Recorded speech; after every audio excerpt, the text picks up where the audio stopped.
नमस्कार दोस्तों, कुछ लोग ऐसा कहते हैं कि जब आप ऑनलाइन योनो एसबीआई से Insta plus saving account open करते हो और जब अपना आधार नंबर डालते हो तो वहां पर आपको दो तीन प्रकार के एरर देखने को मिलता है।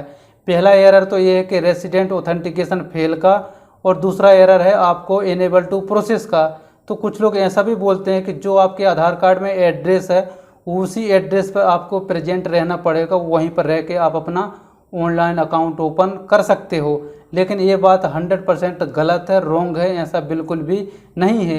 ये जो फैसिलिटी है ऑनलाइन अकाउंट ओपन कराने के लिए, ये इसीलिए दी गई है कि आप इंडिया के किसी भी कोने में रह के और अपना ऑनलाइन अकाउंट ओपन कर सकते हो और आपको ब्रांच जाने की ज़रूरत नहीं है। आप वीडियो केवाईसी के माध्यम से अपनी केवाईसी कंप्लीटली कर सकते हो। अगर आपको भी कुछ लोग ऐसा बोलते हैं कि आपको उसी एड्रेस पर, अगर आपको इस प्रकार से एरर देखने को मिलता है तो आपको उसी एड्रेस पर प्रेजेंट रहना पड़ेगा, ऐसा बिल्कुल भी नहीं है। आप इंडिया के किसी भी कोने से अपना अकाउंट ओपन कर सकते हो। और जैसे ही आप योनो एसबीआई को ओपन करते हो, फर्स्ट टाइम आपसे ये कुछ परमिशन मांगता है। तो आपको जैसे कि लोकेशन की परमिशन हो गई तो आपको यहाँ पर अलाउ पर क्लिक कर देना है। हालांकि रेसिडेंट ऑथेंटिकेशन का लेके इस प्रकार से कोई भी यहाँ पर इसका लेना देना नहीं है।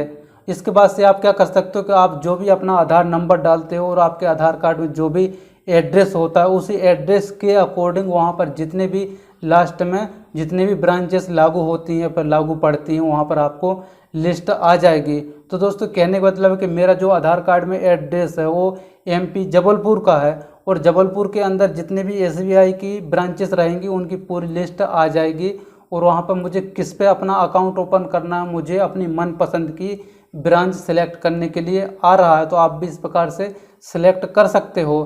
तो दोस्तों, फाइनली कहने का मतलब है कि आपके आधार कार्ड में जो भी एड्रेस होगा उस एड्रेस के अकॉर्डिंग आपको वहाँ पर ब्रांचेस देखने को मिलेंगी। आप इंडिया के किसी भी कोने से ऑनलाइन अपना अकाउंट ओपन कर सकते हो।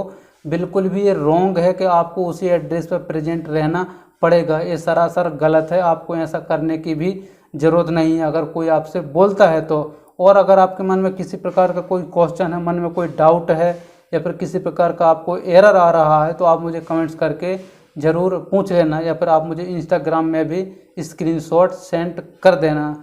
चलिए, आज की वीडियो में बस इतना ही। मिलते हैं नेक्स्ट वीडियो में, तब तक के लिए बहुत बहुत धन्यवाद।